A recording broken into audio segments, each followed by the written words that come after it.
Hi guys! So welcome back to our channel. I just woke up and I decided to set up our Christmas tree at home. So I'm gonna be setting up our Christmas tree and Christmas season is coming. So come with me as I set up our Christmas tree. Let's go! Let's go! So for today's video, charot. So last year, our Christmas tree, yung color niya is white and red. And this is the picture. Charan! So for this year, I wanted to use a different ornament. I'm thinking of like using color gold or something like white and blue. And then, nagpunta kami kanina sa Walmart, Canadian Tire, and nagtingin-tingin kami ng mga ornaments. And yeah, we decided na gamitin namin yung silver and blue. So, I'm gonna show you guys later. Okay? Hi guys. Ano ba yun? Mahirap naman maging vlogger. Charis. So, this is what we are using. As you can see, oh my god, it's so cute. Look at that. Diba? This is the Sariling Sikap video. So we got this from Walmart and it's white, silver, and blue. So I hope that it would turn out really, really pretty and very Christmassy. So let's go, guys. Let's start setting up. Skirt. Yeah. So since we are renting a basement and we don't have enough like a really really huge space to set up everything and yeah, dati dito sa area na to, like here, dyan nakalagay yung treadmill namin. So we have to move our treadmill over there para magkaroon kami ng spot for our Christmas tree. So, minove siya namin doon para meron kaming space kung saan namin itatayo yung aming Christmas tree. And yeah, so this is already like our living area. So, I'm gonna... I think so. Like ABC yata siya. So, now, he's trying to like set up everything. And para may ambag naman siya, diba? So, ano siya? Like, hati-hati siya ng... I think so. I think... Oo. I think hati-hati siya. Like, ABC. So, isusuksok mo lang siya and then, yeah, ibubuka mo siya. So, yung color ng Christmas tree namin is like green and then parang meron siyang mga white dito. So, parang siyang snowy ganun. Yung, ano niya, atake niya. And then, meron na rin siyang nakalagay na mga Christmas lights inside. I hope that it's still working kasi medyo like, last year pa yung daddy, diba? Yeah. So, yeah. We'll see. Samahan niyo kami, guys. Magbuo ng aming Christmas tree. Let's go. Yeah. So, nalagay na namin yung letter C. And, hindi na ako bumibili ng parang Christmas tree na skirt kasi meron naman kaming parang mini carpet na nasa kwarto. So, yun na lang ginamit ko.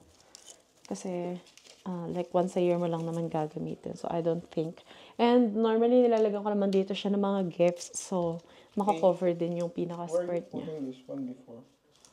Like, behind. Oo. Behind. Or ikot mo na lang tong, like this whole thing. Yes, ayusin mo mamaya. Oh my God.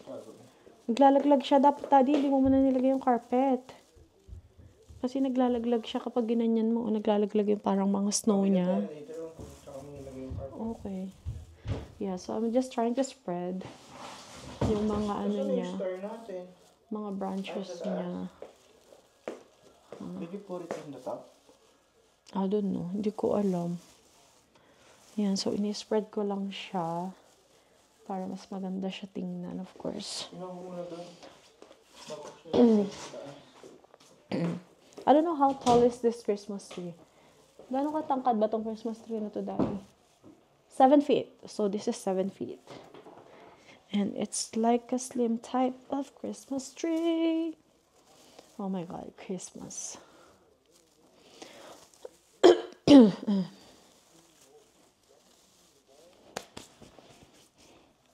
Yeah, so this is like our fourth Christmas here in Canada, like Christmas away from our family in the Philippines, and sobrang dami niyang kaibahan, like how we celebrate Christmas here and how we celebrate Christmas in the Philippines. So, sa Pilipinas kasi, ang memory ko about Christmas, ako rin nagsaset up ng Christmas tree namin. Ako rin madalas bumibili ng mga gifts, and then, nagpapapalit ng mga new bills sa Pinas, and then, ako din yung nagbabalot ng mga regalo kasi I learned gift wrapping nung nag-summer and Christmas job ako sa SM. And, like parang yun yung memory ko of Christmas. Like, yung tipong madaling araw pa lang, may mga kumakatok na sa bahay or maaga talaga silang gumigising. And then, nagbe-bless sila, mga inaanak mo, mga pinsan mo, mga ganyan. Mga bata, pamangkin, ng nanay mo, ganyan. So, binabahay-bahay talaga nila. So, yun yung memory ko of Christmas. Like, yung bibili ka talaga ng mga bagong damit. Tapos, yun yung gagamitin mong pamasko. Ganon. Tapos, yun yung isa sa mga experience namin sa Pinas. Like, parang yearly, hindi ka pwedeng, hindi magpapapalit ng mga mga new bills. Like, mas sanay or, I don't know, siguro kung sa amin lang yun or sa inyo ganun din na, mas pera yung binibigay. Like, hindi siya regalo nung na kailangan sa mga inaanak mo, ganun. Pera yung bibigay mo, ganyan. Or siguro nakasanayan lang din, or I don't know. Or siguro sa amin lang ganun. Pero nung pumunta kami dito sa Canada, na dapat mamaya mo na rin nilagay yung star. Okay. Yeah. Nung pumunta kami dito sa Canada, syempre, like parang sobrang iba. Like, hindi mo kailangan bumili ng bagong damit, bagong sapatos, ganyan. Tapos, hindi mo kailangan magpapalit dito ng mga new bills. Like, more of regalo. Dito yung na-appreciate ng mga tao. Like, lahat ng mga closest friends mo and then mga naging family mo dito. Bibili mo ng regalo and then babalutan mo and then ganon. Tapos, ganon. Tapos, syempre nga, winter nga dito, like white Christmas. Syempre, mostly nakasara lang talaga yung mga bahay. And then, wala nagbabahay-bahay. Syempre, kung may kakilala ka, like you go to your neighbor or yung mga kakilala mo lang, ganon. Pero, hindi siya kagaya nung sa atin na talaga nagbabahay-bahay tas marami talagang mga pumupunta, gano'n. So, ayun yung kaibahan niya. Mas tahimik siya. Masaya naman, pero mas tahimik kasi siya. Sa Pinas kasi, like, parang yung sama-sama talaga kayo. Like, marami, yung dikit-dikit kayo, gano'n. Pero, Spinach. The soup is supposed to be at the back? at the back, yeah. Yeah. So, yun yung kaibahan niya. Yung parang, Hindi mo ikot. kasi naka-tighten siya sa ilalim. Nilugan ko na. Yun yung yun yung, Okay? yun yung isa sa mga, kaibahan niya. Tapos, yung mga na-experience namin dito, of course, nung unang Christmas namin, ang naalala ko, naiyak talaga ako nun, syempre. Parang, first Christmas namin yun na malayo sa pamilya. So, parang, alam mo yung, syempre na, December tayo malis ng daddy, di ba? Like, parang December 13, December 14 kami dumating dito. So, parang ilang days. And then, dumating kami dito. So, dito na kami nag-first na Christmas. So, pang-apat na Christmas na nga namin to. And parang, syempre, mamimiss mo yung pamilya mo. Like, parang sobrang bago mo pa dito. Pero at the same time, sobrang excited kami nun. Kasi parang, first, namin yun, parang first white Christmas, first snow experience and everything, ganun. Sobrang excited namin sa white Christmas, sobrang excited namin sa snow. Pero, nung na-experience na namin yung snow, like yung super lamig, parang eventually, nag-light up na siya. Parang eventually yun. Kasi nga, hindi naman kami sanay sa lamig. Kasi nga, summer naman sa atin, tsaka tag-ulan. So, parang, White Christmas, no, okay. Pero, parang later on, kapag tag-i-snow na, no, medyo tumatagal na, like, parang, snow na naman, sana, hindi masyadong malamig. Yung ganun na yung ano mo, ganun na yung maiisip mo. So, yeah, kami naman, laki naman kami, kasi nung nagpunta kami dito is, may family nga yung asawa ko dito, sila, yung tita niya nandito. So, doon kami sa kanila, and, yeah, so talagang sobrang dami namin receive na gifts from our churchmates, from our friends, and then, mga family, and mga friends na naging family na rin namin dito. So, yeah, so we're just so happy na parang sobrang na-appreciate yung gifts, and parang, mas masarap pala sa feeling na mas makatanggap ka ng gift kesa ng cash. Diba, Dad? Yeah. Tapos simple lang, like parang dito, pag naghanda ka, gano'n, pas marami pa yung leftover kaysa dun sa nakain, di ba? Kasi sobrang daming pagkain, tapos konti lang naman yung bisita. Like parang kung maganda ka sa bahay, 2 lang naman kami. Tapos ang dami rin nag-i-invite sa amin. So minsan, iniisip ko na lang, huwag na lang masyadong maghanda, or magdala na lang kami ng handa dun sa pupuntahan namin. Kasi nga marami nag-i-invite din sa amin, di ba? So yun. Daddy, tulungan mo ako ibuka siya. Ikaw, Daddy, what about you? How was your Christmas experience in Canada? Like, mag-4 years na tayo nagpapasko dito sa Pinas. Ay, sa Pinas, sa Canada pala. Daddy, here. Share your sentiments. Charis. Okay. Ikaw, what about you? Like, ano yung experience mo, kaibahan ng Pasko sa Pinas and Pasko natin dito, and pang-apat ng Christmas na natin dito sa Canada? Like, how do you feel? How do you feel? Siyempre, nung una, malungkot kasi nga, first time namin. Although experience white snow. So, parang white Christmas kami nung dumating dito. So, na-enjoy namin for a couple of weeks. Pero siyempre, nung time na nung Christmas, parang siyempre, iba pa rin yung Pasko. Tahimik, no? Tahimik kasi dito eh. Parang, pag natapos na yung Christmas, wala na, ganon. Hindi katulad sa atin, parang mahaba yung celebration.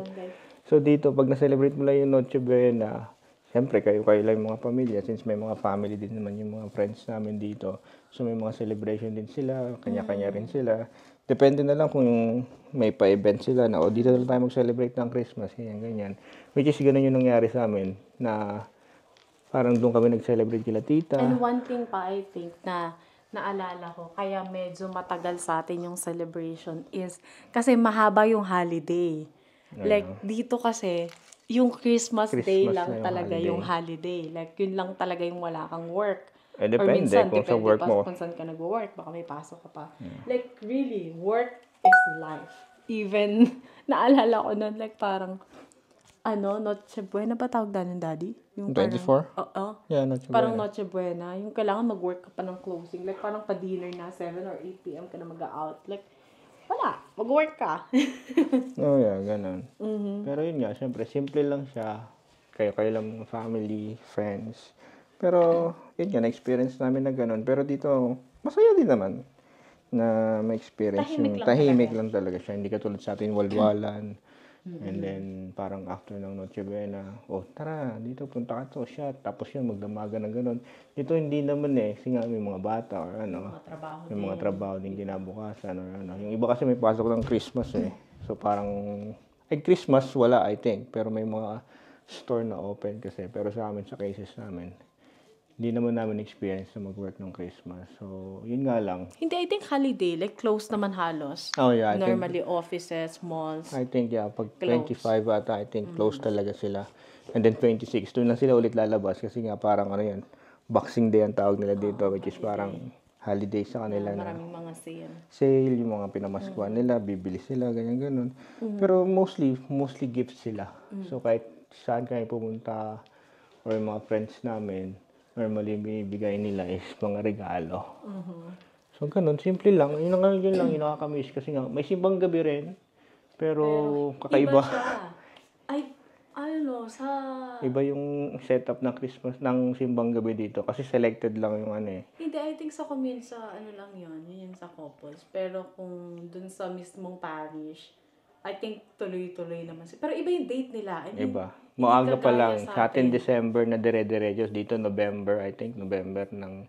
Siguro, by end of November, nag-start na sila mag-schedule every Saturday or Sunday. Minsan magkasunod na araw eh. Oo, iba May siya. araw na Iba. magkasunod, pero yun yung simbang gabi namin. Yun lang nakakamiss. Yung simbang gabi, At saka, yung walang caroling. masyadong Tagalog mass. Oh, yeah. Diba? Like, sobrang, ay, para pa tayong na-atenan. Wala pa kami natanda. Na-atenan na Tagalog mass. Like, ano talaga? And then, nung nagsimbang gabi tayo, nakakala mo si Father Paul, ano nga siya eh. Nagbinabasa niya, pero yung homily, may Pilipinong pare. So, Isang ano lang, English isang pa rin. beses lang yun. Kasi parang, Yun lang yung mga nakakamiss syempre. Mga kaibigan mo, families mo. and ang nakakamiss yung mga authentic na mga bibingka, yung mabibili mo mabibili mo sa mabibili mo sa church. Paano to? Yung mga mabibili mo sa church, yung sa gilid-gilid ng church, di ba? Wala dito. Like, yung mga bibingka, mga puto bumbong, ayun yung mga ganun. Like, nakakamiss. Kasi dito, as in, wala. Kung gusto mong kumain ng mga ganun, so either mag-order ka kung sino yung naggagawa ng ganun, or magpunta ka sa mga Asian store or Filipino store, which is sobrang mahal. And minsan yung lasa niya, like, iba talaga. Iba yung lasa ng sa Pinas. Like, legit ng sa Pinas. And I think one thing pa na isa sa mga nararamdaman ng OFW or someone na mga nakatira sa abroad, especially yung most of their families are like in the Philippines or in other parts of the world, siguro yung parang sinasabi nila na winter blues, no, Daddy? Like parang at some point, hindi mo alam kung ano yung nagkukos nun sa'yo. Siguro kasi iba nga yung Christmas vibe and plus yung snow pa. Like, so feeling mo parang ang lungkot-lungkot sa paligid mo. Yung parang ang tahimik, tapos masyadong maagang nagdidilim. So parang nakaka-apekto siya sa'yo na parang, nakakalungkot. Alam mo yung ganun. At saka isa pa, kasi nga dito, ang napansin natin dito sa Canada, kasi nga sa Pilipinas, ang daming talagang Catholic or parang ibang sekta ng religion na talaga nagsa-celebrate sila ng Christmas, di ba, Dad? Pero dito, no. Like, hindi lahat nagsa-celebrate ng Christmas, di ba, Dad? Ang more, di ba, yun yung sinasabi nila na, hindi ko alam kung totoo, pero parang yun din yung napansin namin na mas sinaselebrate nila yung Halloween. Di ba, Daddy? Or parang basta hindi siya ganoon. Like parang sa atin kasi 'di ba yung mga yung mga mall like super bongga talaga yung mga mga decoration nila, ganyan. Dito naman na rin din naman naglalagay din naman sila ng mga Christmas tree or ganyan. Pero iba pa rin talaga yung vibe nung nandun sa Pinas. Pero we're not saying na parang nagsisisi kami na nandito na kami sa Canada and we're so like parang malungkot na nag-celebrate ng Christmas. Masaya pa rin naman. Like yung, kailangan mo lang talagang hanapin yung true essence or yung true spirit ng Christmas. And yeah, we're so happy. Like even, dalawa lang kami nag-celebrate as long as we are so like grateful and masaya yung puso mo. Diba? Ayun yung pinakamahalaga, pinaka-importante. Diba, Dad? So yeah, we are done. Like parang i-open yung mga mga branches niya. And yung Christmas lights niya, nakalagay na siya sa loob. So, kaya hindi na namin siya kailangan parang iganyan-ganyan para hanapin kung saan ba talaga ilalagay yung mga Christmas lights. So, nandyan na siya. Open lang namin. And now, we are gonna put the ornaments. I hope this will turn out beautiful. So, we'll see. So, this one, we got this from Walmart. And how much is this? Yeah, so this is like 70 pieces. There you go. It's 70 pieces. We bought this for $40. And yeah, it's like a mix of ornaments na last year ganito din yung binili namin. And nabili namin siya in season. So, super sale siya. Pero, ito, dahil nga, padating ko lang Christmas. So, medyo regular price pa siya. So, maybe in season, bibili ulit kami ng ibang color para sale na siya. And then, yun yung gagamitin namin next year. Kasi parang gusto ko medyo iba-iba namin. Like, parang every year. Diba? And I think this is like, yung second time lang natin na magtayo ng Christmas tree, diba? Sa bahay. Kasi nung una, syempre, doon kami nakatira kalatita. Syempre, iba pa rin naman yung Christmas tree nila yun. Like, sila yung nag-decor noon. So, iba pa rin yung parang yung joy na ikaw yung magtatayo ng Christmas tree mo and yung makikita mo na mabuo siya, malagay mo kung ano yung gusto mong design, diba? And iba yung vibe na nabibigay niya, diba? And then this one, I got this from Canadian Tire. Look, oh my God, it's so cute. Look at that. This is Santa. So, dapat meron siyang battery, but I don't know, for some reason, it's not working. Oh God. But look, it's so cute. So, ilalagay ko na lang siya dito sa may gilid ng TV. Sa gilid ng TV or maybe sa baba ng Christmas tree. Diba that? So, oh my God. Ang nagsindi nitong ilaw, walang iba, kundi ikaw. Wow. Oh my God, nalagay ko na. Charis. Late na ako nag-set up.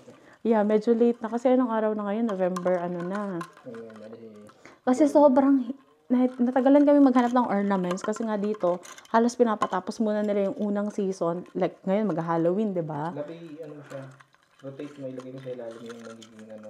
Paano ba? Ito di ba? I-rotate parang nasa ilalim siya. Hindi mo kita. Yeah.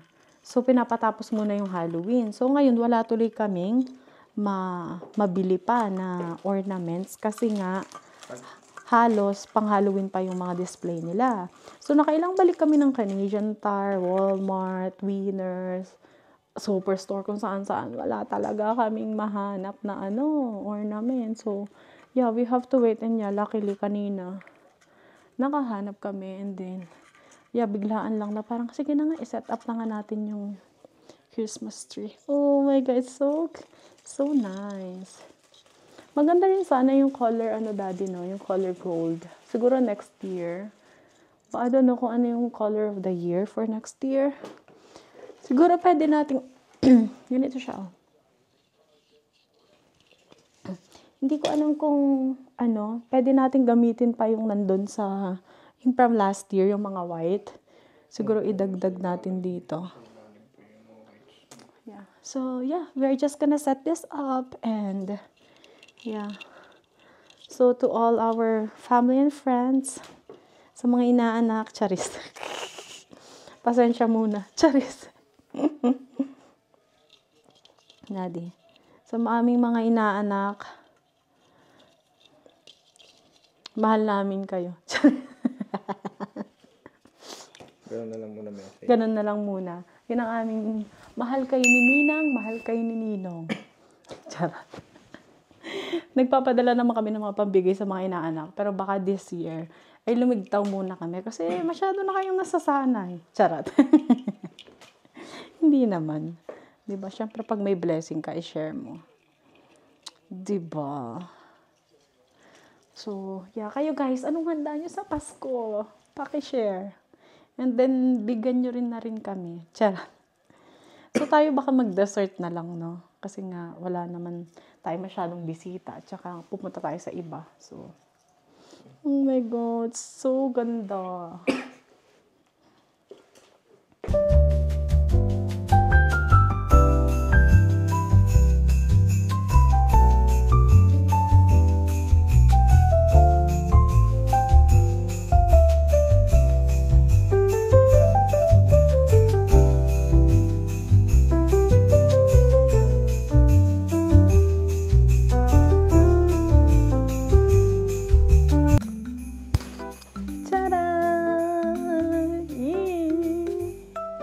So we are done putting all the ornaments. Oh my God, turned out so pretty. I want to put the star. And then I am gonna put the star on top of the Christmas tree.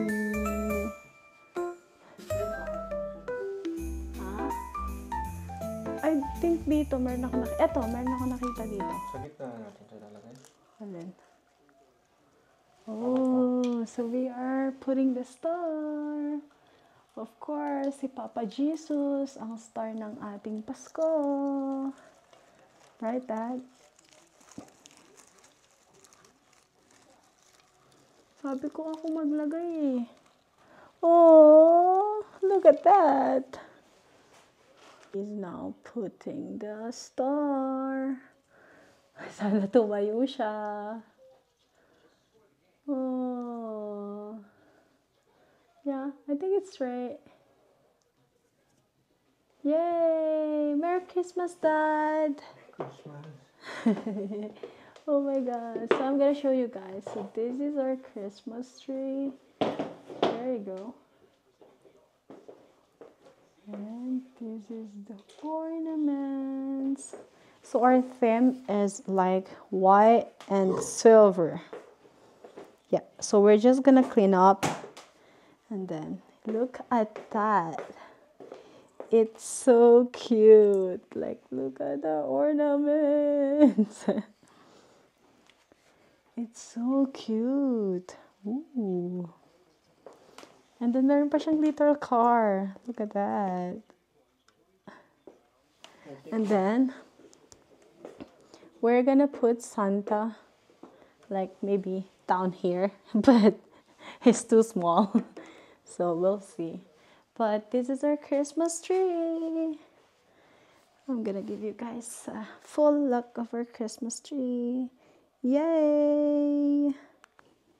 Hi guys! So wait, there's more Christmas decors. And ilalagay ko tong parang medyas na Christmas theme.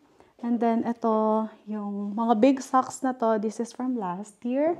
And we also have this. Oh my god, look, this is so pretty. It is like Santa's village. So ito, kumakanta to and then umiilaw din to. Look at that. I don't know if you can see it, but umiilaw siya. This one, I got this from Value Village. And, di ba? So, ang ganda niya. And then, ilalagay ko yan dyan. And then, meron pa akong dalawa na pang Christmas decor, like Christmas figurines. Look. Oh, it's so cute. This one is Santa. And then another one. This is also Santa. And I got this also from Value Village. So, this is from last year. So, I'm just gonna reuse it. So, it's either, or maybe, I'll put the figurines here. And then, yung malaking Santa, ilalagay ko siya sa ilalim. So, yeah. And this one, ilalagay ko lang siya dito.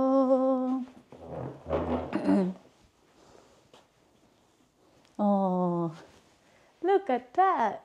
Tadi, kita ba siya? Or you have to pull it pa? Kita ba? Hindi masyado. Kita naman.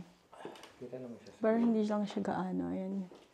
Diba? So, dyan ko siya nilagay. Hilain mo pa nga konti, Daddy. Please. Ano? Yeah, it's okay. Just pull it slowly. There you go. Yeah. So, dyan ko siya nilagay. Kasi dati may mirror dito, pero tinanggal na namin. So, I have a story to share about like this socks. Nung bata pa kami ng ate ko, lagi kami nag-ano, like, sa bintana namin, like yung jealousy. Jealousy yung, di ba dati, yung parang ganon, yung blade na, na windows. Naglalagay kami lagi ng ganito, ng medyas ng ate ko. And then, growing up, ang thinking talaga namin is parang binibigyan talaga kami ni Santa ng pera. Pero, later on, yung parents pala namin yung naglalagay lalagay namin siya ng 24 ng gabi. And then, pag umisang kami ng 25, automatic pupunta kami doon. Tapos, titingnan namin kung ano yung nilagay ni Santa. And then, yun, minsan meron 200 pesos, 300 pesos. So, yeah, masaya-masaya na kami. And then, on this side naman, so, dito ko naman siya ilalagay sa door namin, yung isa. Yeah. Ayan. Yeah, so dito ko naman siya ilalagay sa door, yung isa. So, ito, tatagalin ko na to. Ito nung palaspas pa to, so, ililipat ko na lang. Siguro dun sa may altar. No? Where do you wanna put this? Doon na lang siguro sa may altar. Awakan mo muna. And then ito, dito na siya sa door namin. Oh, di ba? Look! It's so cute! It's so pretty! Yeah, so we are done setting up our Christmas tree. It's already 11 p.m. It is already 11 p.m. and yeah, nakakatuwa lang. Ang saya, like mag-set up ng Christmas tree and mag-decorate kasi ang iba, yung nabibigay na vibe ng pag may Christmas tree ka sa bahay. Like parang nakaka-good mood siya, nakaka-good vibe siya. And yeah, of course, like in general naman talaga yung spirit ng Christmas is all about love, giving, forgiveness. So yeah, let's all share love, love, love, love. And we're so excited for Christmas. And I hope that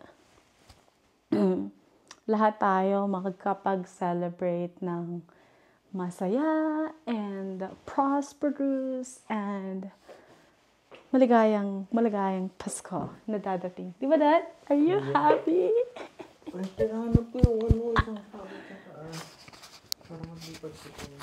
What can you say about our Christmas tree? It's good. It's It's beautiful. good. You like it? Oh yeah. Okay. Let's go. Let's go What to is bed your na. message to our Madlang people?